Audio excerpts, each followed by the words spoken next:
नमस्कार, मैं सुभाष कुमार एक बार फिर आपका टीसीपी एजुकेशन हब के इस डिजिटल प्लेटफॉर्म पर स्वागत करते हैं और कंटिन्यू रखते हुए क्लास को आज अवकरण पिछले वीडियो में हम लोग ऑक्सीकरण को जाने थे।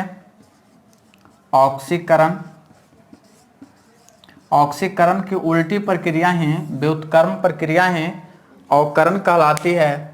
तो अवकरण में ऑक्सीकरण के वो यदि आपको चारों स्टेप याद हैं तो अवकरण के आपको स्टेप याद हो जाएंगे। जैसे देखिए, अवकरण ऐसे बोलते हैं कि अवकरण किसे कहते हैं, तो इसका मेन परिभाषा, मुख्य परिभाषा जो किताबों में रहता है या जनरली सामान्यतः जो विद्यार्थी लिख सकते हैं वो ये लिख सकते हैं कि हाइड्रोजन या विद्युत धनात्मक तत्व का योग ही अवकरण कहलाता है। तो इसमें देखिए, आपको अवकरण ऐसा नहीं है, बहुत सारे इसमें हो सकते हैं चीज। तो अवकरण का आपको पहला लक्षण है कि हाइड्रोजन या विद्युत धनात्मक तत्व का जुड़ना, ठीक है। और यदि ऑक्सीकरण का बात करें तो वो वही जुड़ना है, तो वहां पर कमी होना, घटना रहेगा, ये ध्यान रखेंगे। दूसरा है, पहला को हम समझ लेते हैं, ठीक है। हाइड्रोजन या विद्युत धनात्मक तत्व का जुड़ना, देखिए ये आपको है Cl2। Cl2 में अगर H2 जुड़ेगा, मतलब हाइड्रोजन इसमें जोड़ेंगे, तो इसका जरूर अवकरण होगा।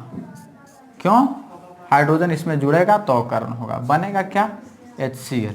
ऑक्सीकरण संख्या लिखेंगे, इसका -1 2 8 7, ठीक है। तो एक लेकर पूरा करेगा, -1, ठीक है। तो दिस इज आल्सो +1, ठीक है। तो इसका भी +1 हो जाएगा, तब 0 आपको हो जाएगा, ठीक। तो ये आपको हो गया। और इसका यदि करें तो केवल एक ही तत्व या एलिमेंट्री आपको अणु रहते हैं, माने तात्विक अणु रहते हैं, या एक ही प्रकार के यदि तत्व पाए जाते हैं तो उसका ऑक्सीकरण संख्या 0, ठीक है। तो देखिए, हाइड्रोजन को हाइड्रोजन से अगर करें तो देख लीजिए, और क्लोरीन को करें तो देखिए यहां पर आपको क्लोरीन है। समझिए कि क्लोरीन में हाइड्रोजन जुट रहा है, यानी क्लोरीन का जरूर अवकरण कर रहा है, क्योंकि हाइड्रोजन जुटना ही अवकरण है। तो देखिए हो रहा है अवकरण 0 से -1, तो ये क्या हो रहा है? ऑक्सीकरण संख्या में कमी हो रहा है। तो ऑक्सीकरण संख्या में कमी भी अवकरण कहलाती है। तो इससे आप इसको समझ लें।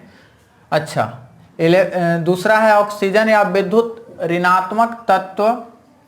विद्युत ऋणात्मक तत्व अधातु होते हैं ज्यादातर, उसका हटना ध्यान रखेंगे। अब थोड़ा सा दूसरी धारा का हम उदाहरण लेते हैं। ऑक्सीजन या विद्युत ऋणात्मक तत्व का हटना, आपका मान लेते हैं कि ये कैल्शियम है, ये ऑक्सीजन है, कैल्शियम ऑक्साइड है। कैल्शियम ऑक्साइड से यदि कैल्शियम का निष्कर्षण करते हैं चूने से, तो ये आपको कैल्शियम और +O2 बनेगा, ठीक है। यहां पर 2 कर दिया, यहां पर 2 बैलेंस कर दिया। तो इसमें देखेंगे, देखिए इसमें से ऑक्सीजन हट रहा है। ऑक्सीजन का हटना क्या कहलाता है? अवकरण। अवकरण। तो ऑक्सीजन किस में से हट रहा है? कैल्शियम में से हट रहा है, तो कैल्शियम का अवकरण होगा। देखिए कैसे से, -2 इसका ऑक्सीकरण संख्या, तो इसका +2 ऑक्सीकरण संख्या, ठीक है। तो इधर देख लेते हैं, तो ये अकेला तत्व है तो 0, ये अकेला है तो 0। तो इसका अवकरण हो रहा होगा, कैल्शियम में से ऑक्सीजन हट रहा है, देख लीजिए अवकरण हो रहा है, यानी +2 से 0, ऑक्सीकरण संख्या में कमी, अवकरण, ठीक है। तो ये बात आपको होता है। इस दूसरा एग्जाम्पल आप दूसरा धारा का आप उदाहरण समझ गए। अब तीसरा समझेंगे, इलेक्ट्रॉन का ग्रहण होना। इलेक्ट्रॉन का ग्रहण होना,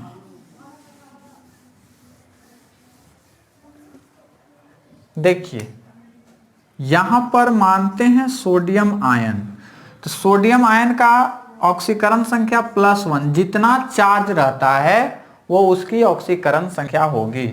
अगर इसको हम एक इलेक्ट्रॉन दे दें तो इलेक्ट्रॉन निगेटिव होता है, तो इसको दे देंगे तो एक निगेटिव एक पॉजिटिव को खत्म कर देगा, बन जाएगा Na। अब इसका ऑक्सीकरण संख्या 0, इसका +1, तो +1 से 0 यानी ऑक्सीकरण संख्या में कमी। ये भी क्या है? अवकरण है, मतलब इलेक्ट्रॉन का ग्रहण इसमें होना भी अवकरण है। तो आशा करते हैं कि आप अवकरण वगैरह ये सब समझ चुके होंगे। अगर ये समझ चुके होंगे तो आगे रेडॉक्स अभिक्रिया पर को अच्छी तरह से समझेंगे, ठीक है, और उसमें हम ऑक्सीकारक अवकारक को पहचानते हैं। अब एक छोटे से प्रश्न पर हम आते हैं। इस प्रश्न में यह प्रश्न आपको है 2KClO3 पोटेशियम क्लोरेट, ठीक है, एरोडेस 2KCl + 3O2 इस अभिक्रिया में किस तत्व का ऑक्सीकरण हो रहा है, ठीक ना, तथा किस तत्व का अवकरण हो रहा है, ठीक है, इसको पहचानना है। किस तत्व का ऑक्सीकरण किस तत्व का अवकरण हो रहा है उसको हमें पहचानना है। अब पहचान कैसे करेंगे? तो वही विधि अपनाएंगे, ऑक्सीकरण संख्या की विधि के द्वारा, ठीक है। तो ऑक्सीकरण संख्या की विधि के द्वारा देखिए करेंगे क्या से, यहां पर KClO3, ठीक है,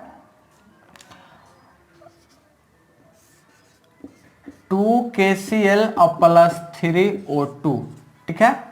तो इसमें देखिए सबसे पहले सबका ऑक्सीकरण संख्या लिख लेंगे, सारे तत्व का। उसके ऊपर देखिए K का ऑक्सीकरण संख्या कितना होता है?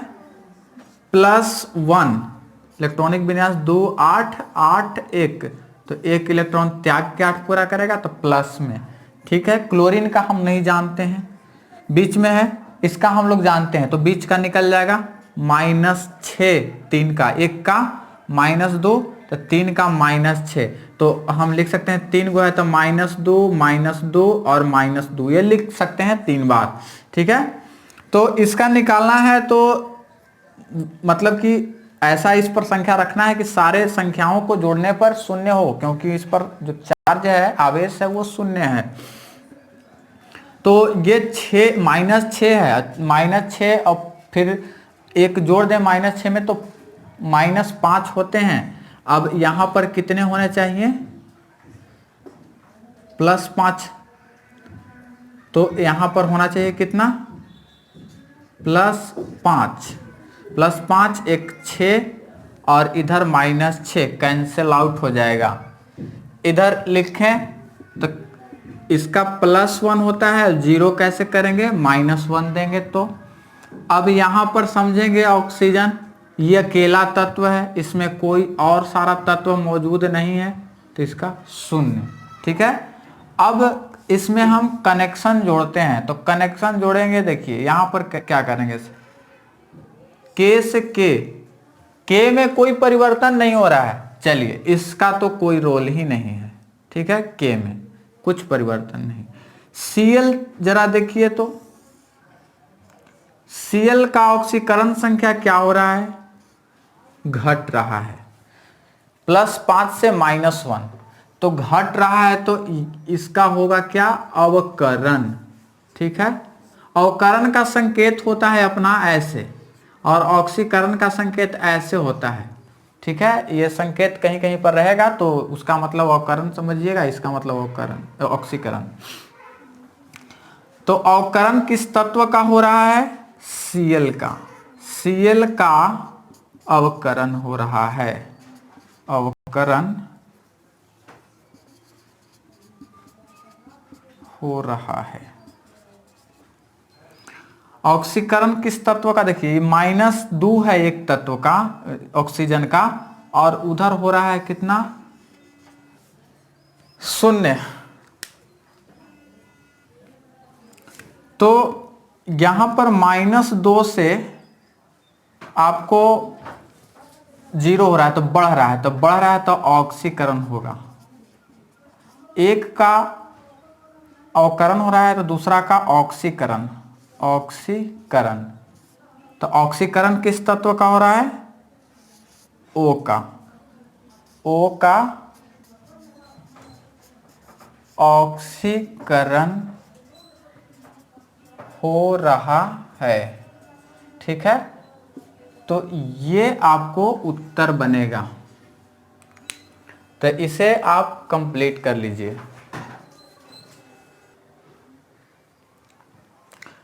अब ध्यान देंगे ऑक्सीकारक और अवकारक क्या होता है। ऐसे ऑक्सीकारक को उपचायक भी बोलते हैं, अवकारक को अपचायक भी बोलते हैं, दूसरा नाम ये है।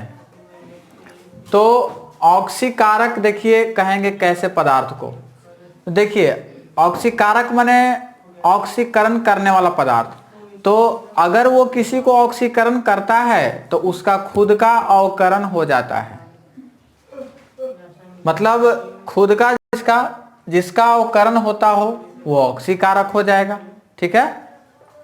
और अवकारक जो अवकरण करता हो, यानी अवकरण दूसरे को करने में खुद का ऑक्सीकरण हो जाता हो, तो अवकारक बोलेंगे जिसका ऑक्सीकरण होता हो। उल्टा ऑक्सीकारक जिसका अवकरण होता हो, अवकारक जिसका ऑक्सीकरण होता हो, ठीक है।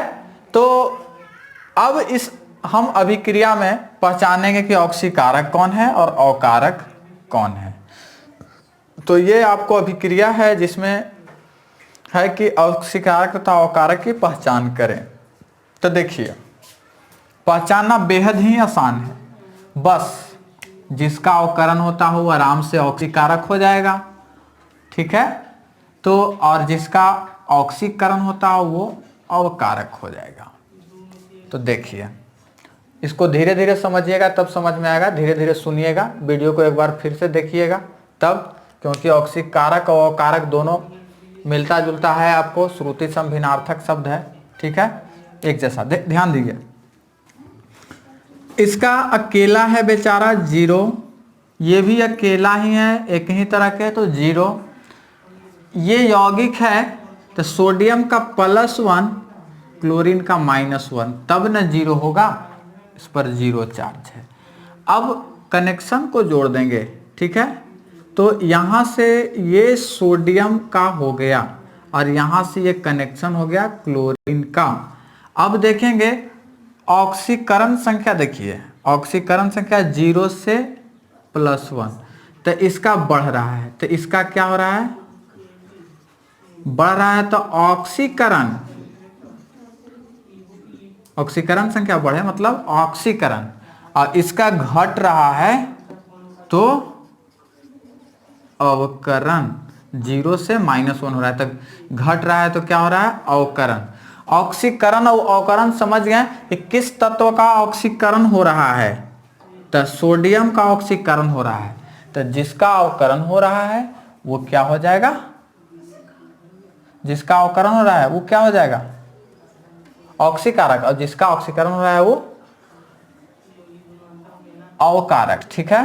तो देख लीजिए अब इसमें सोडियम का क्या हो रहा है, ऑक्सीकरण, तो जिसका ऑक्सीकरण होता हो वो अवकारक, तो यहां पर क्या हो जाएगा, सोडियम अवकारक हो गया, ठीक है।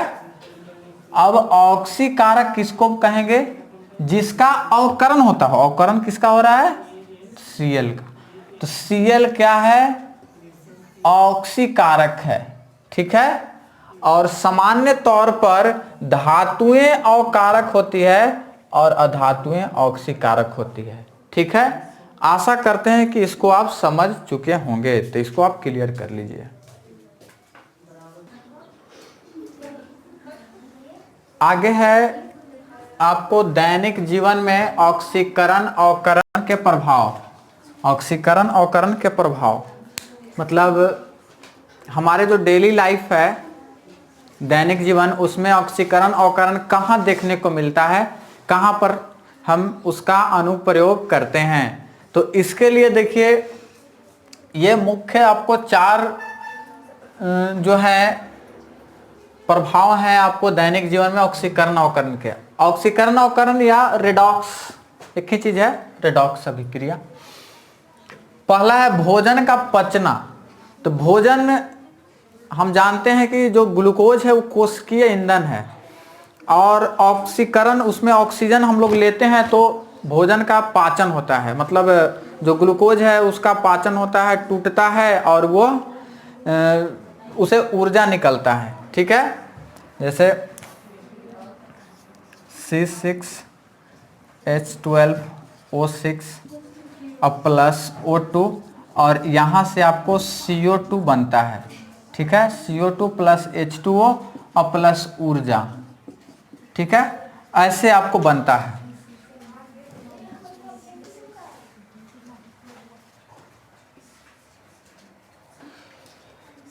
तो इस प्रकार से आपको बनता है 6CO2 प्लस 6H2O। तो ये आपको है श्वसन का अभिक्रिया जो होता है वायवीय श्वसन का, उसका ये आपको है। तो CO2 और H2O बनता है और ऊर्जा आपको निकलता है। तो इसका ये जो है देखिए यहाँ पर इसका ऑक्सीकरण संख्या 0, इसका आपको 6 का -12 होगा और हाइड्रोजन के +12 आपको होता है, तो इसका 0 जोड़ के 0 करना है, और 0 से यहाँ पर -4 हो जाएगा ऑक्सीजन का, और कार्बन का हो जाएगा आपको +4। ठीक है, तो देख रहे हैं कार्बन का यहाँ पर ऑक्सीकरण हो रहा है, कार्बन का ऑक्सीकरण हो रहा है। तो ये आपको भोजन का पचना हो गया, ऑक्सीकरण अवकरण अभिक्रिया है। भोजन का पचना ऑक्सीकरण अवकरण अभिक्रिया है, मतलब कि श्वसन भी कह सकते हैं, श्वसन एक ऑक्सीकरण अवकरण अभिक्रिया है। समझ गए? श्वसन मतलब बस सांस ले रहे हैं, वो अब विज्ञान की भाषा में श्वसन नहीं होता है कि सिर्फ सांस ले लिए सांस छोड़े, उसको श्वसन नहीं बोलेंगे। ठीक है, श्वसन मतलब जो सांस लिए वो वायु अंदर गया, उसमें से ऑक्सीजन जो है ग्लूकोज का ऑक्सीकरण किया, उससे ऊर्जा प्राप्त हुआ, तो ये सारा प्रक्रिया जो है, ठीक है, वो कहलाता है आपको श्वसन। ठीक है, वो सांस लेने और छोड़ने की प्रक्रिया तो श्वासोच्छ्वास कहलाता है, जिसको कहते हैं अंग्रेजी में उसको ब्रीथिंग कहते हैं। तो ये चीज भोजन का जो पचना है, ये चीज आप समझ गए होंगे, ये ऑक्सीकरण अवकरण अभिक्रिया है। भोजन का दुर्गंधित होना, दुर्गंधित होना मतलब सीधा सीधा आम भाषा में बोलते हैं बासी हो जाना भोजन का। तो जो बासी हो जाता है तो उसमें होता क्या है कि हम लोग वायु में ही रहते हैं, ऑक्सीजन में ही रहते हैं, यहाँ पर ऑक्सीजन भी मौजूद है, तो वो ऑक्सीजन जो है वो संयुक्त हो जाता है भोजन का जो भी पदार्थ है उससे, और संयुक्त होकर उसको ऑक्सीकरण कर देता है।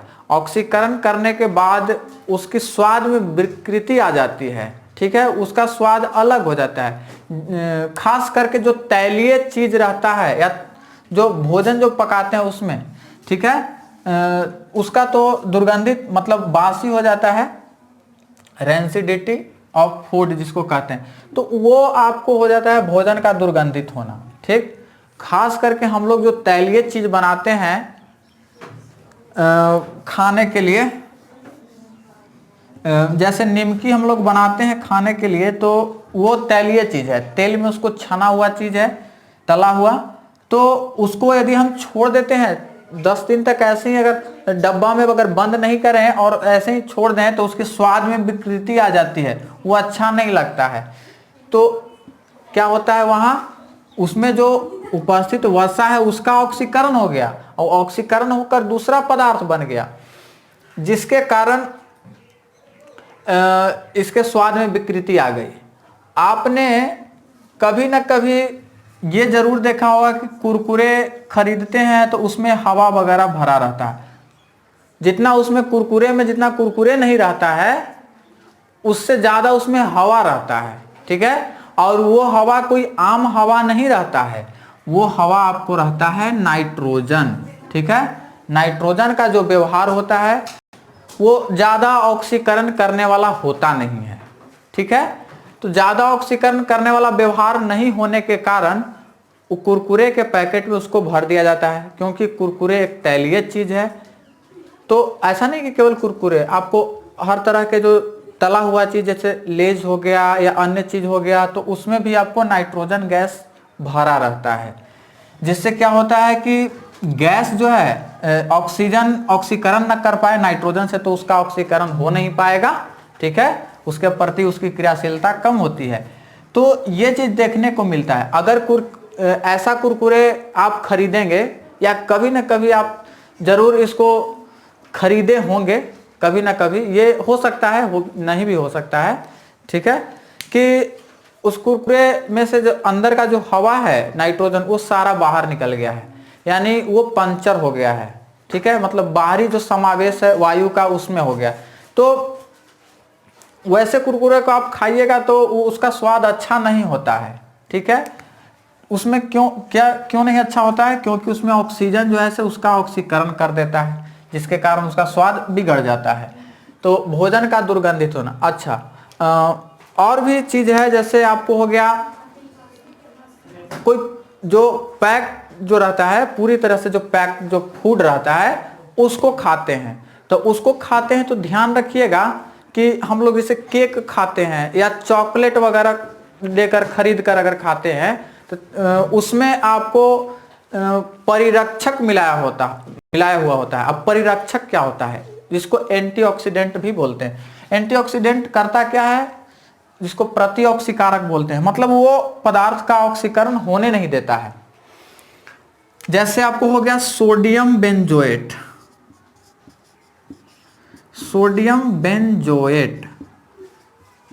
ठीक है, सोडियम बेंजोएट, तो इसमें उसका ये ऑक्सीकरण होने नहीं देता। आप एक चीज थोड़ा सा ध्यान दीजिएगा कि जो घर में अचार लगाते हैं, ठीक है, तो घर में अचार लगाते हैं तो उसके यदि गीले हाथों से यदि छू देते हैं तो वो उस पर फफूंद लग जाता है, इसको आम भाषा में कहते हैं कि अचार भुआ गया। तो ये चीज हो जाता है आपको।